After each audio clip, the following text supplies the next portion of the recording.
Hi, everyone. I'm Rachel Gerber, Denominational Minister for Christian Formation for Mennonite Church USA, and also the editor of The Gathering Place, which is an interactive website and online community for Mennonite faith formation leaders, youth sponsors, that helps to create a networking community as well as to offer leadership and to learn, be, and connect. So it's great to have you here at The Gathering Place. Every month we focus on a new theme, and everything that we do hinges upon that theme.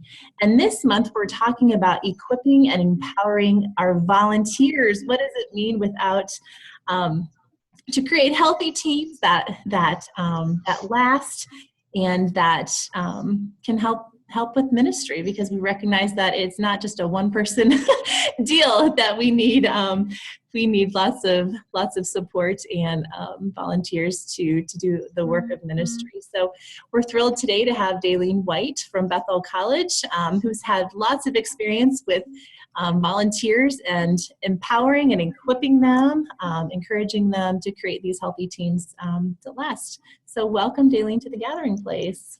Thank you very much. I'm honored to be here today and to share with you a little bit about our journey of the volunteer group at Bethel College. Yes. Well, thank you so much. Just go ahead and jump on in, and we look forward to having you today.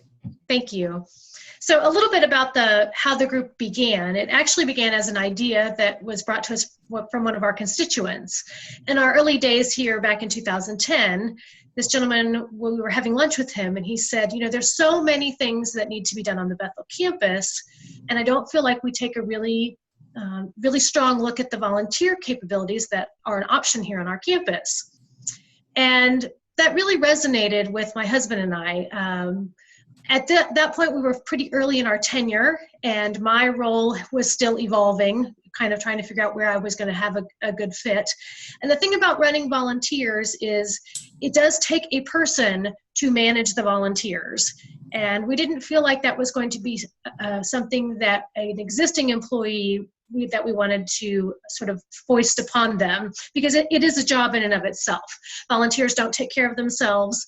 They have to be managed. And so it didn't seem like a good fit for someone else to sort of take that on. So honestly, at that meeting, I literally raised my hand and I said, this is something that I want to do. It felt like something that I could do. It felt like something where I could contribute. As a volunteer myself to the campus, I felt like this could be a good place for me to kind of connect. So we decided we were going to give it a try, launch the volunteer crew here on the campus. So we sent out a press release talking about the formation of this new volunteer group on campus, and we held a meeting. And we gathered people together, and we started talking about what our vision was for this volunteer crew.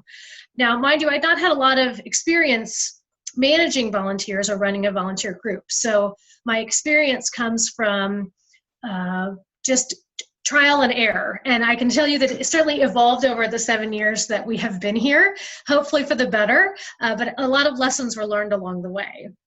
The first thing that we did in that meeting is we sort of explained our vision and kind of talked about what we were wanting to do. And we had a big project on campus at that point and cleaning out the attic. We were renovating a building. And this building's attic had become the repository for everything from 1920 onward that no one knew what to do with. And so we had to find a way to clean out this attic. And so it seemed like a good fit, a good place to start.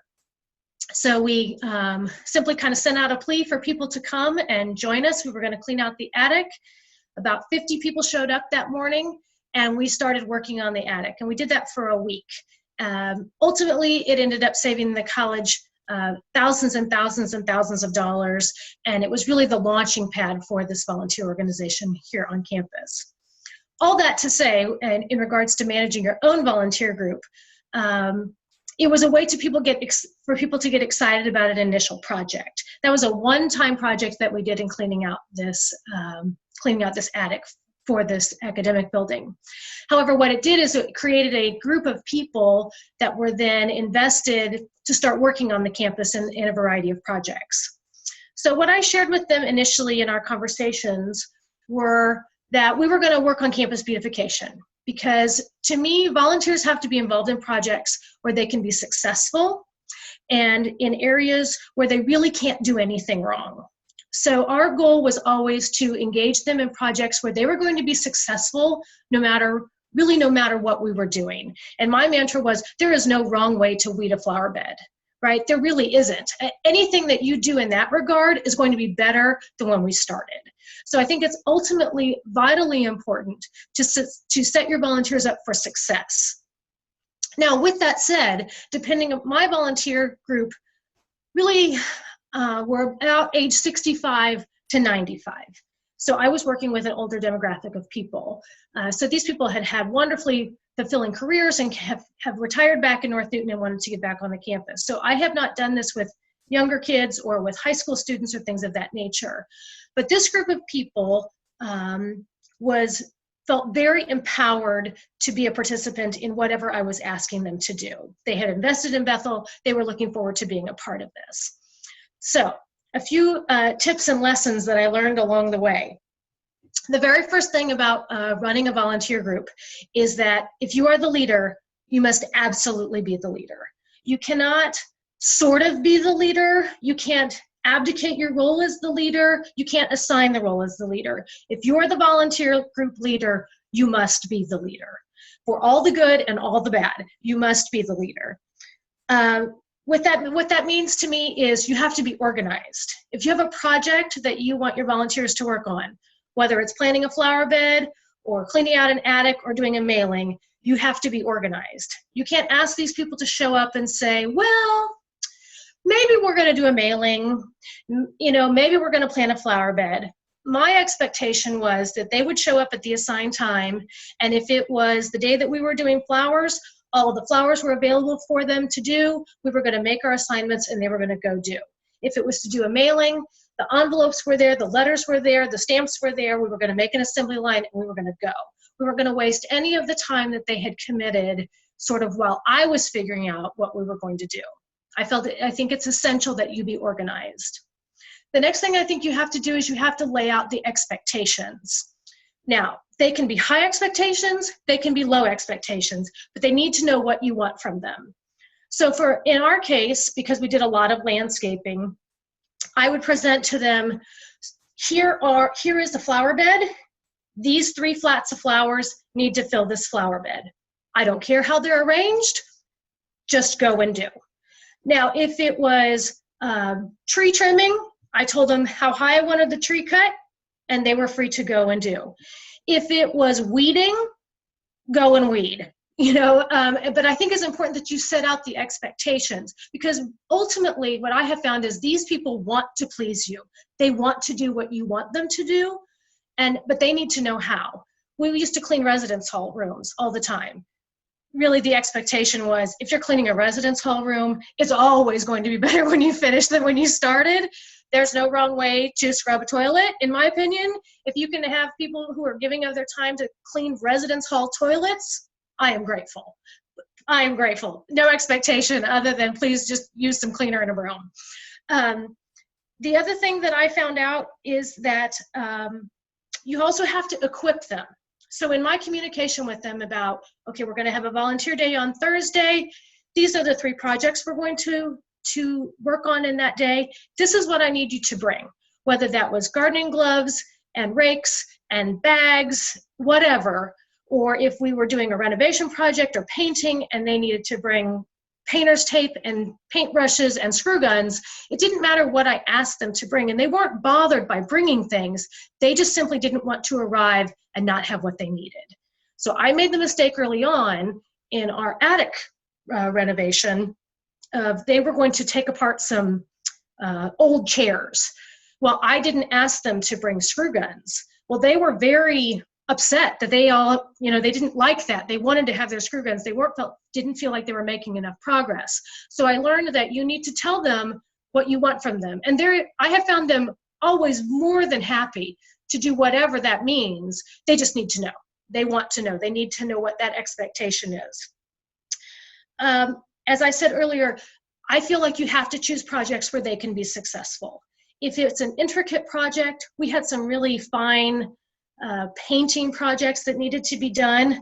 I did not open that up to my volunteer list of 75 people. I asked 3 people to help me come in who were really good painters, who I could really work with, to have those finer points. My mantra was always that no matter what we did, we were going to leave it better than when we started. But you also have to be mindful. If it's a project that is not a good match for volunteers, don't ask your volunteers to do it, because you only want to set them up for success.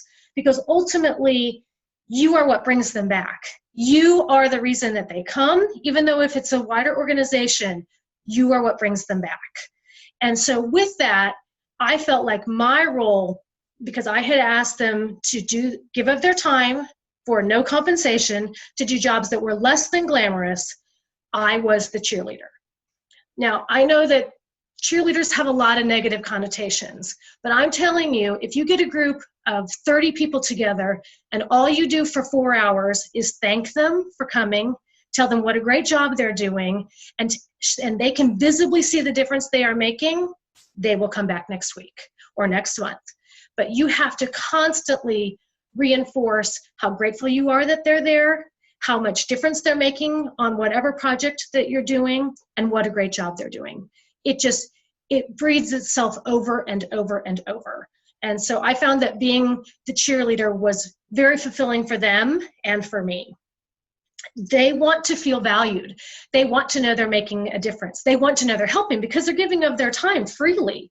And because we are all human beings, they love that acknowledgement. They love to know that they're making a difference. They love to be able to visibly see the difference that they have made in whatever project. They will utilize this experience to evaluate their feelings about your organization. Rightly or wrongly, they will. If they have a great experience, it only elevates their respect and admiration for your organization. It really does, which translates into so many wonderful things in so many ways. It makes an opportunity for your fundraising to be much easier. It makes it easier to have people join your organization. They go out and they talk about this wonderful experience that they've had. It only helps, but they have to be set up to be successful. The other thing that I always said is I would never ask them to do something that I wasn't willing to do myself. So when the day came, and I will tell you, I was very nervous to ask people to come and clean the residence hall. Because to me, asking people to give up their time to scrub a college dorm room toilet, I was very nervous. I wasn't sure people were going to do that. And when I asked, they were like, of course, no problem. Yeah, they had no reticence about it. But I will tell you, if they were in one stall, I was in the stall next to them, because I was not going to not be in there doing exactly what they were doing, good, bad, and the ugly. They have to see you invest in the same way. I think that's very important, that you are in there digging in the dirt or carrying chairs or painting or scrubbing a toilet, whatever it takes. You have to be one of them. Even though you're the leader, it's important that you are among the group as well. So another thing that I found, especially with working with adults, is that once you have laid out the project and the expectations, you need to allow them the freedom to self-select. You have to be careful about over-managing them, because they know their own skill set, they know where they can be successful, and so I would introduce the projects, tell them the expectations, and let them go. So for example, I knew that there were some people who would not paint, and they told me, I will not paint. I hate to paint, I am not painting. But they would gladly plant flowers, weed a flower bed, trim trees, whatever. I just allowed them to self-select, and I didn't worry too much about, I wasn't getting enough people to plant the flowers. I just wanted them to always feel successful in what they were doing. So I think it's important to let them self-select. They have to do what feels best to them. The other thing I learned, at least with working with adults of this demographic, is I let them manage each other. They came with a lot of history knowing each other, and I was the outsider. So I was not bogged down too much in the quagmire of, well, I haven't liked person X for the past 30 years. I didn't know that, so I didn't worry about that. So if X and Y don't like each other, they just chose not to work next to each other. I didn't try to manage that or force people into groups of working. I would often say, pick a partner. When we would clean the residence hall rooms, I would say, pick a partner, 2 people per room, and go. Sometimes they did that, sometimes they didn't. I didn't care. It doesn't make any difference to me. I was trying to create a positive atmosphere. Those people that didn't like each other didn't work next to each other, and they completely took care of that on their own. I made an early mistake of thinking that while my volunteers were working on the project, while I wanted to work with them, and I did some, thinking that, okay, while they're cleaning this room, I'm going to be down here vacuuming the hallway. Big mistake. My job eventually evolved into the constant checking, reassuring, seeing what they needed, and a lot less about the working myself or thinking that I was going to accomplish this while they were doing that went out the window. My job was constantly rotating between each of the volunteers. Is there anything that you need? Well, I would always say, thank you so much for what you're doing today. Is there anything that you need? Is there anything that I can get for you? And invariably, you know, there always was something I could get for them. Paper towels, more cleaning solution. They needed a rake. They needed a broom. They needed garbage bags, whatever. But I found that I've constantly needed to check on them, reassure them, answer their questions, again, because they want to be successful. They want to please you. And so they constantly needed that checking to make sure that was going on in a good manner. Another thing I had to learn was choosing a time frame that worked best for my group. Early on, we would work from 9 to noon, we would go to lunch, and then we would work in the afternoon. It became very obvious that for my demographic of volunteers, afternoon was a poor choice. So instead of working 5 hours a day, we would only work 3. We would do 9 to noon, we would have lunch, and we would be done. That's what worked best for my group. That had to evolve over a little bit of time, and I had to learn that. But these were older people, and by lunchtime, they're done. They were really finished. And so that's something that I think you have to evaluate with your group depending upon who your volunteers are and find the fit that is best for them. Sometimes you have volunteers who will get under your skin. I would have one gentleman that would show up every volunteer session, and the thing that he would say is, I don't want to be here today. I have no interest in this project. And I would always say, thank you so much for coming today. If you don't feel like working, why don't you grab a cup of coffee and just join us? And he would always laugh and he would always work. But every single time, every single endeavor, he would say, I don't want to be here today. Not the way I choose to start my day, but it's just what he did. And so I just tried to thank him for coming, invited him to participate. I said, you know, if all you want to do is just have lunch with us today, that's okay too. But it was just one of those, he just wanted to press some buttons, and you will find those, and that's okay. The other thing I would say to you is that you cannot say thank you enough. I don't mean to beat the dead horse, but honestly, you cannot say thank you enough. I would, as I said, I would be their cheerleader. I would tell them regardless of what they were doing, they were making a difference. I chose to have them pick a name for us because it was important that we have an identity on campus. So we, at one of our sessions, we spent some time brainstorming, and then I let them vote. And so we chose a name. Every time we were together, we would have lunch together that was paid for by the president's office. In our very first year here, we held a dinner for them. We bought them t-shirts so that everybody would match when we came to campus to work. We gave them water bottles with their logo on it. Every time they worked on campus, my husband, the president of Bethel, along with many of the vice presidents, would walk through and thank them for what they were doing. When we would talk to new students on campus, I would talk to them about that this was a group of people that you would see on campus, encourage them to come up and talk to our volunteers, thank them for what they were doing. I would send a thank you note to every volunteer at the end of the day for every project. I would, at the end of the year, we always had some sort of celebration, and that was everything from a dinner to an ice cream social. It didn't really matter what it was just an opportunity to say thank you once again.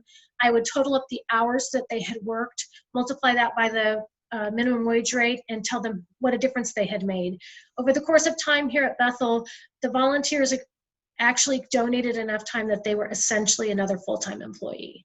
I mean, so the very first year that I worked here, they spent 800 hours working on our campus during that time frame. That's thousands of dollars they contributed in ways that never would have been done otherwise.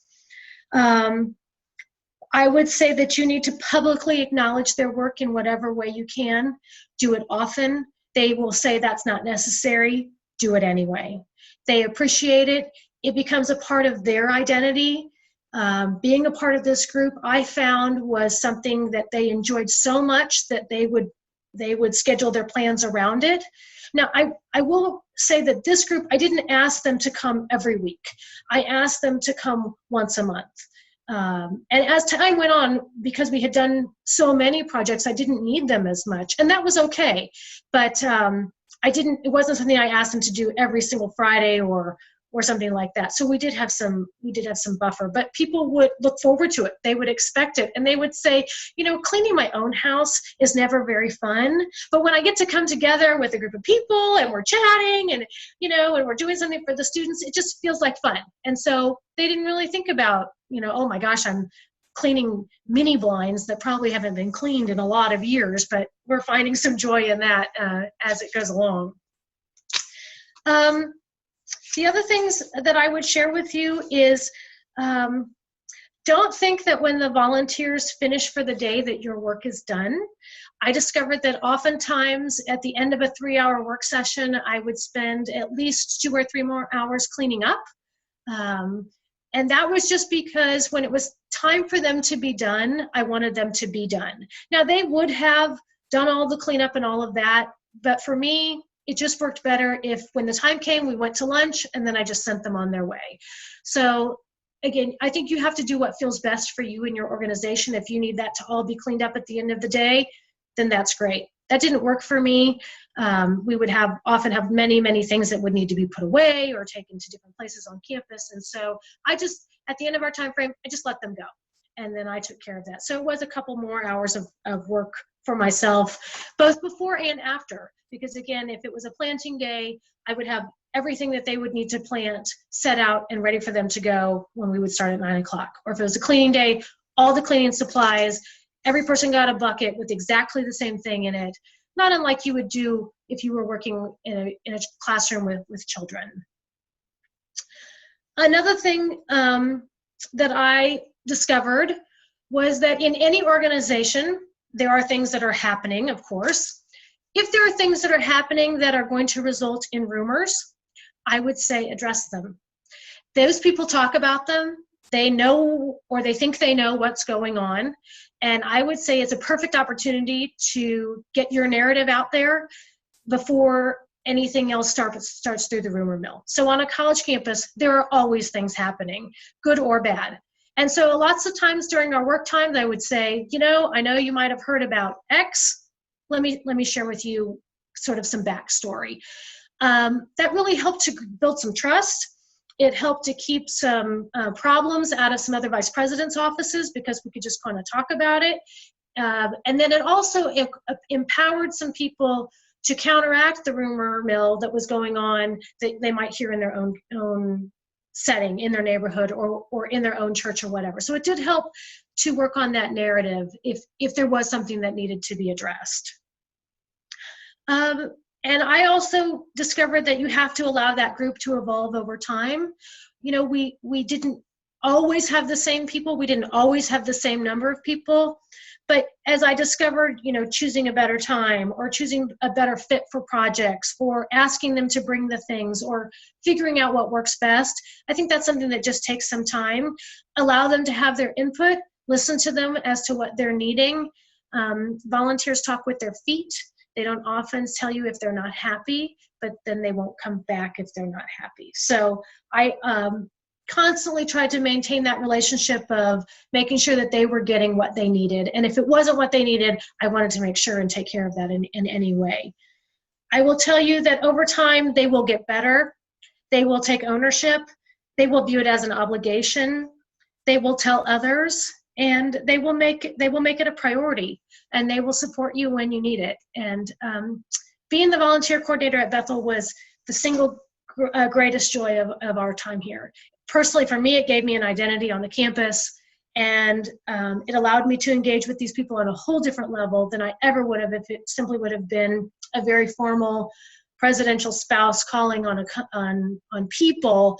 But when I'm in jeans and a t-shirt and a baseball cap on my hands and knees digging in a flower bed next to a 75-year-old woman, that's a great joy that a lot of people don't get. And I loved that. I realized that's not for everyone, but it allowed me to know about her in ways that I never would have known about her if we were having tea and dessert. So, and it also made the fundraising a lot easier. I will tell you, I never got turned down from one of my volunteers when I asked them for something that we needed. So it wasn't always the amount that we needed, but it was they always said yes. So those are my tips and thoughts, and I would be I would be happy to answer any questions or hear some about your volunteer stories. If there are things out there that you can share, I would enjoy that very much. Thanks, Dalene. That's really, really very interesting about how you really created this from the ground up, and to see it just sort of flourish and take on a life of its own. How, like you said, this group has evolved over time. And also recognizing that, like you said, that doesn't happen on its own, that it takes nurture and it takes attention and detail to that. So thank you for sharing your best practices and tips with that. What questions do you have for Dalene, or just for discussion, kind of taking sort of the things that Dalene laid out for us and sort of, tweaking it to your own context?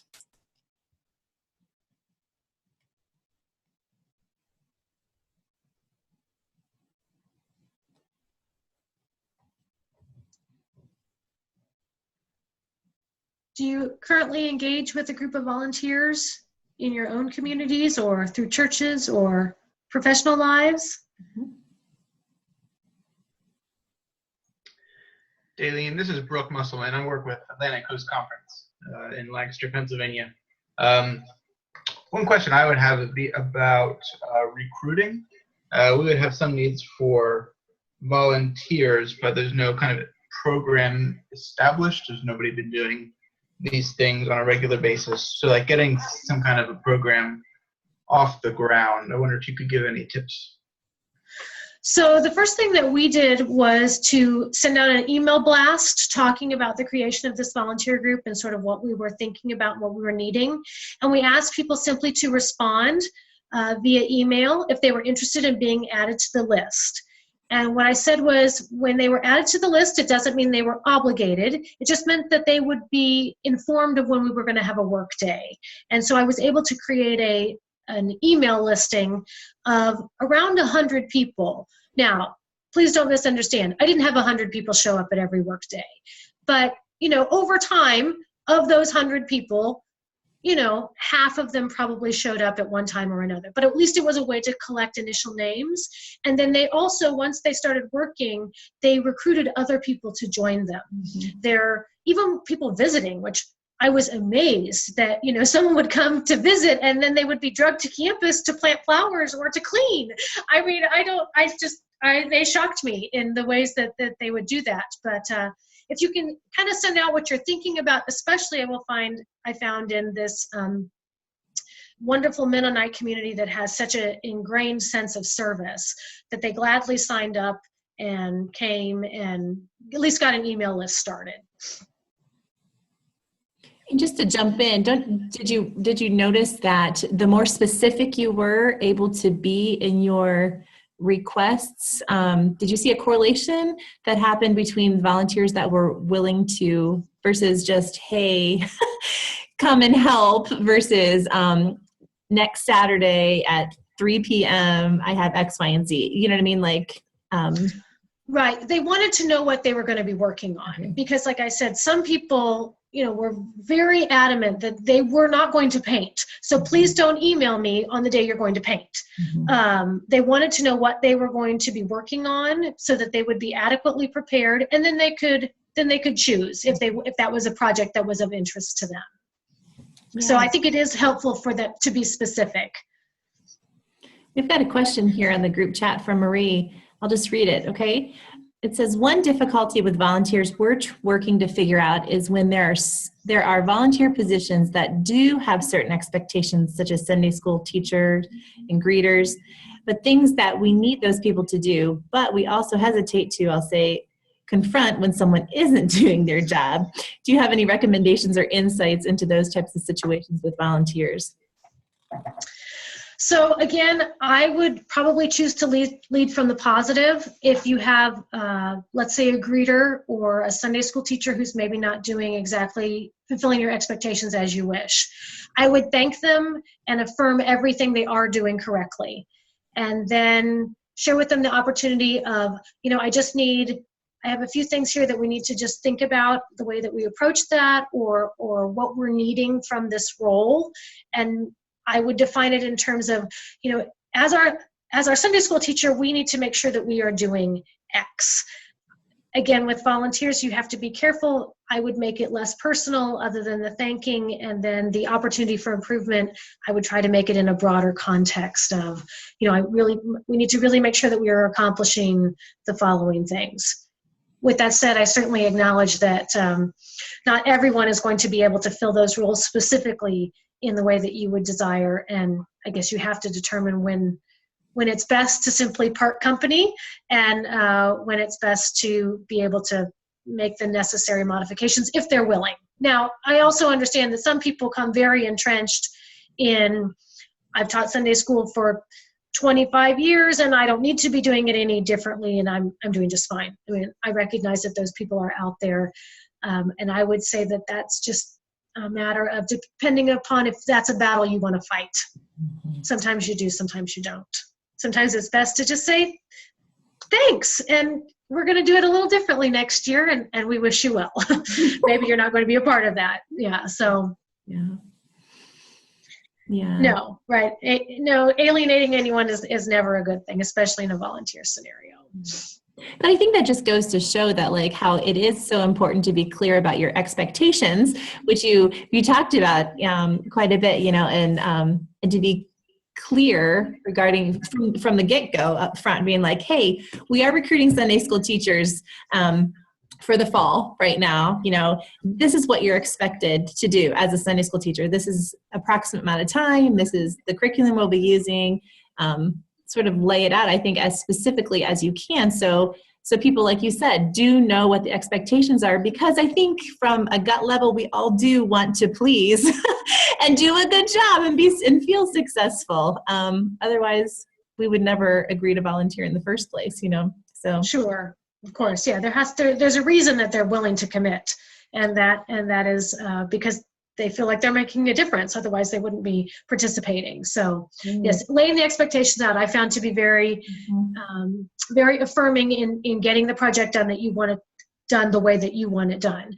They want to please, but they have to know what is expected of them. Yeah. In true and honest terms. So. Right. Yeah, absolutely. Not just like, well, what can we do as pastors who are like dying to fill all the rosters for their Sunday school, right? And sort of exactly like they're tricked into something they didn't need to do. Right. Yeah. Other questions?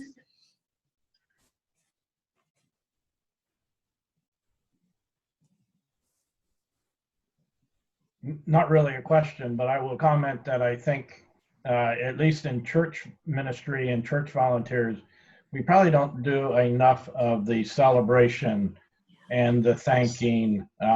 So I really like the idea of a year-end celebration where they feel appreciated and they're celebrated, and recognizing all the hours that they have put into volunteering throughout the year. I think that's right, Dwight, and I think part of the humble culture of the Mennonites is not to do a lot of celebrating. And I will tell you, as someone who came to this community from outside, that you cannot thank or celebrate enough. Even though it is a humility-based culture, we're all human, and we all like to know that we have made a difference and feel valued. And these people responded immensely well to thank yous, to affirmation of their contributions, to the differences that were made, to other people acknowledging their contributions, it really, really did make a difference. And they took a strong sense of pride in that. I have people who would give tours on campus to their grandchildren, and they're like, well, now this is my flower pot. I plant these flowers every year. I really, there are two women that they plant all my flower pots, and they are their flower pots. They are not Bethel's flower pots. They are these two women's flower pots, and they take great ownership in that. And one lady who had said she wasn't going to come this year because she'd hurt her knees, she showed up. She goes, I just couldn't bear the thought of somebody else planting my flower pot. It became that level of ownership. And I think that all responds to that feeling of pride, not a popular word, but a feeling of pride that they had in the work that they did. I think that's great. And I also loved what you said, Dalene, about even writing thank you notes after each project, so maybe even, Dwight, it's not just waiting to the end of the year to say thank you. Maybe it's periodically, maybe it's once a quarter, maybe it's showing up with donuts, and saying, hey, thank you, or a Starbucks gift card, or whatever, or even praying, every once in a while, asking the pastor, or if you're a worship leader, to sort of incorporate that, to be like, hey, let's pause. Let's, thank our teachers for the time that they're giving in investing in the faith formation of our children and youth. I think there's a multiple ways of doing that, but I agree. I think that was an excellent point about how do we show our gratitude and thanks throughout the time. One volunteer said to me, I've never been thanked so much for raking a flower bed in my life. And while that's somewhat humorous, I loved that, because they felt like that, or at least in my mind, I was like, well, good. Then I have said thank you enough that I noticed that they raked that flower bed. And I didn't do handwritten notes a lot either. I did a lot on email, just with the whole group that showed up that day. Just once again, thank you so much for your time today. Thank you for the difference that you made on campus. We appreciate all of the time that you gave to us today. And that was enough. And again, it goes back to what I would say about being that cheerleader. Just always affirming and thanking them for the time that they're giving you of that day. Because honestly, on the Bethel campus, they were transformational in the work that they did here in 7 years. They absolutely were. It would not be in the shape that it is today without them. And I think they know that. And I just want to make sure that they felt that. So.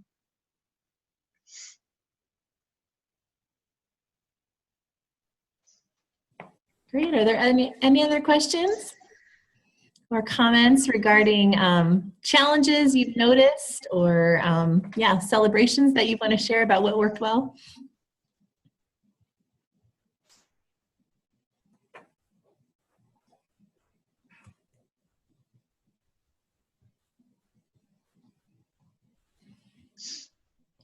Well, Dalene, do you have any final thoughts or words of wisdom to impart on us before we close up?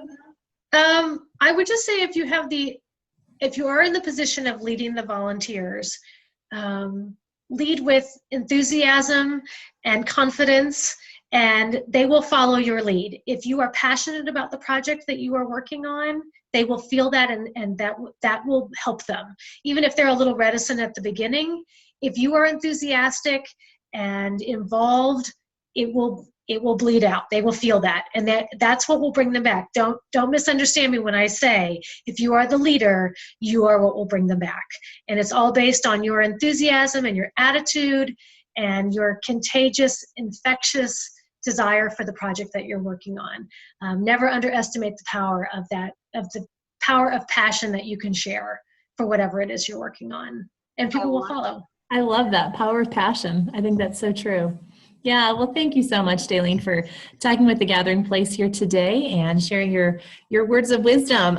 I will make sure that this sort of gets summarized and posted here soon. And thank you so much for offering this time and space, and also hearing about the amazing stuff you've been doing at Bethel. So blessings to you.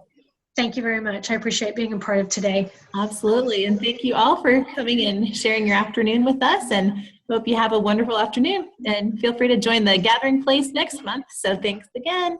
Bye. Thanks. Bye-bye. Thank you. Thanks.